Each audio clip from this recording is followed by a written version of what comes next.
individuals in America.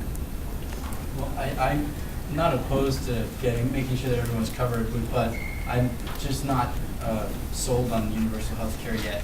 But the McCain healthcare plan proposes a $5,000 tax credit for every American, which a refundable tax credit. So if you have health care and you like your coverage, then you don't have to change anything. And if you don't have coverage, you can take that $5,000, you'll eliminate the rules against buying across state lines, so you can go anywhere in America and find a coverage that suits you, so you can get health care so that everyone will be covered under that plan. Okay, we're going to end on that note with healthcare, but we'll get back to it because obviously it's a very, very important issue.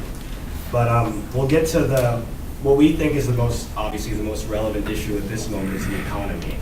And so that's going to be the topic of the next discussion. The current financial and economic crisis has fueled a global endemic of uncertainty, volatility, and fear. In the U.S., many experts believe that unemployment will continue to rise and that a full-blown recession, by any definition, is already upon us. I have two questions for our panel. One, how did we get here? And two, what is your party's strategy for solving the crisis? Maybe you flip back and forth. Yeah. Okay, I guess to address the first question, how did we get here? I believe there's enough blame to go around to many different parties. First of all, you have the corporations themselves who lobbied for years to, you can trust us, just deregulate every market and let the free market handle everything. And the blame also goes to the politicians who completely believe them and are already in their pockets and said, certainly, here's the free market, but when things get too bad, we'll come and rescue you with the people's money. Now, how to get out of this? We need to start re-regulating and taxing these corporations to pay for not only for their mistakes, but for the generations of mistakes that they've made before this. I mean, we're catching up right now. This isn't something that's happened only in the past 5 years. We've had corporations for decades dodging their taxes, exploiting workers, destroying unions,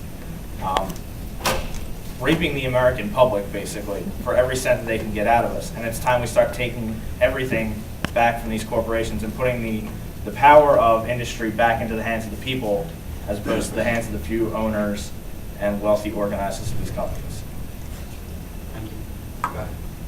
Well, I will not pretend that Democrats didn't have a role in this problem. Both Democrats and Republicans had a role in the financial crisis that we're in right now, although I would say that a majority of the blame could go to Republicans simply because they're massive proponents of deregulation, which is why we're in the mess we are in today. Although specifically with the housing crisis, Democrats share that blame because they wanted to deregulate the market or encourage lenders to lend to people who clearly would not be able to afford paying for the houses that they had, and that's part of the problem right now. Solutions to such, Senator Obama and Senator Biden believe that we need direct, immediate assistance for homeowners, not a bailout for irresponsible mortgage lenders. And we also need a rapid, aggressive response to the financial crisis by, if necessary, having broader assurances for credit to banks, extending asset purchases to unfreeze other critical sectors, make credit available to small businesses and state, also local governments, specifically addressing the credit crisis facing our states and localities, and addressing the credit crisis facing small businesses in particular.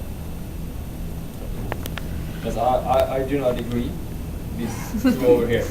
I do not believe that we should regulate and everything will be fine, because that is not how it works. I believe that we are in the situation that we're in because of political direction.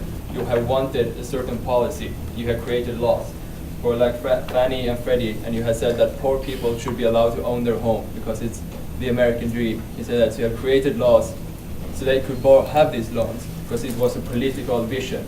And this political vision has put us here. What we need is not more regulations. It is not. What we need is a free market that works. And of course, everyone has to take a bit of a responsibility for what happens now. And I am the ones who believe, how do you get out of this crisis? It's very hard. You need to get cash flowing. And I believe very strongly in free trade. I do believe we need more free trade, and we need to put more money on education. And I think this is the only way we will get a sustainable. And I also say that now we have a fantastic opportunity.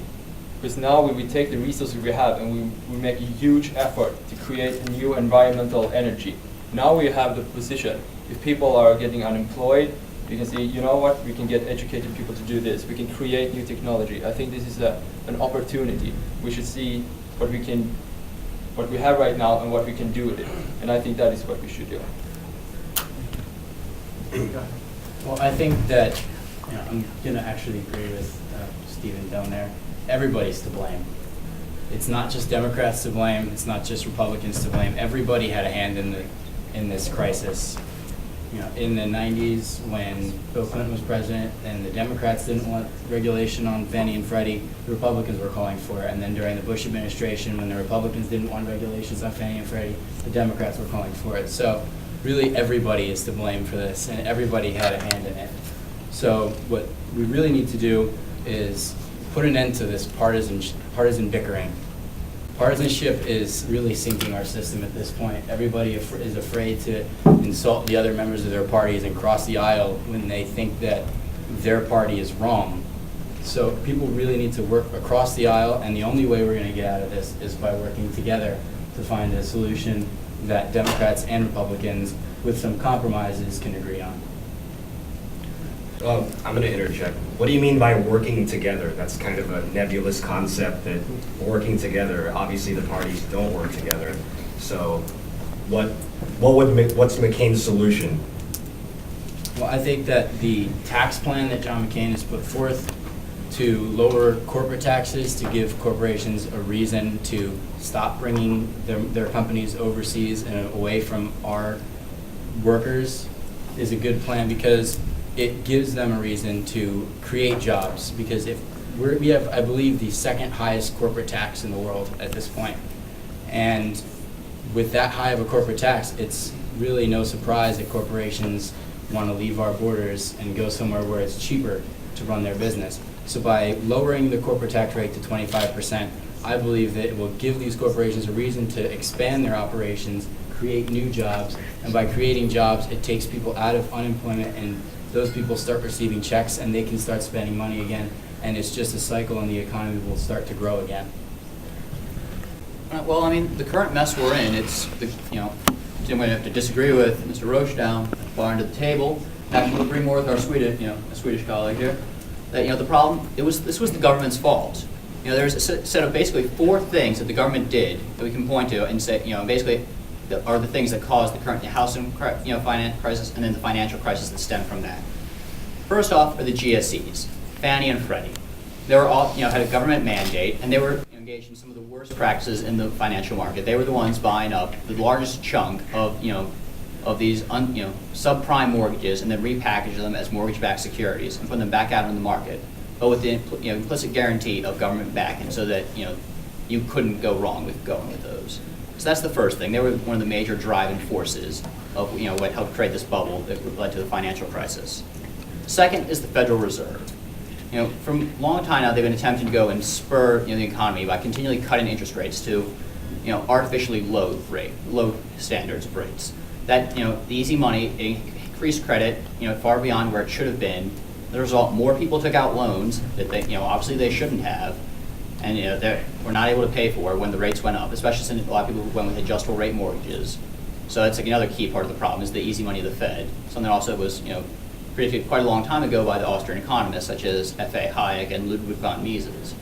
If only more people would listen to them. Thirdly, there's the Community Reinvestment Act. It was originally passed under Carter. Steve referenced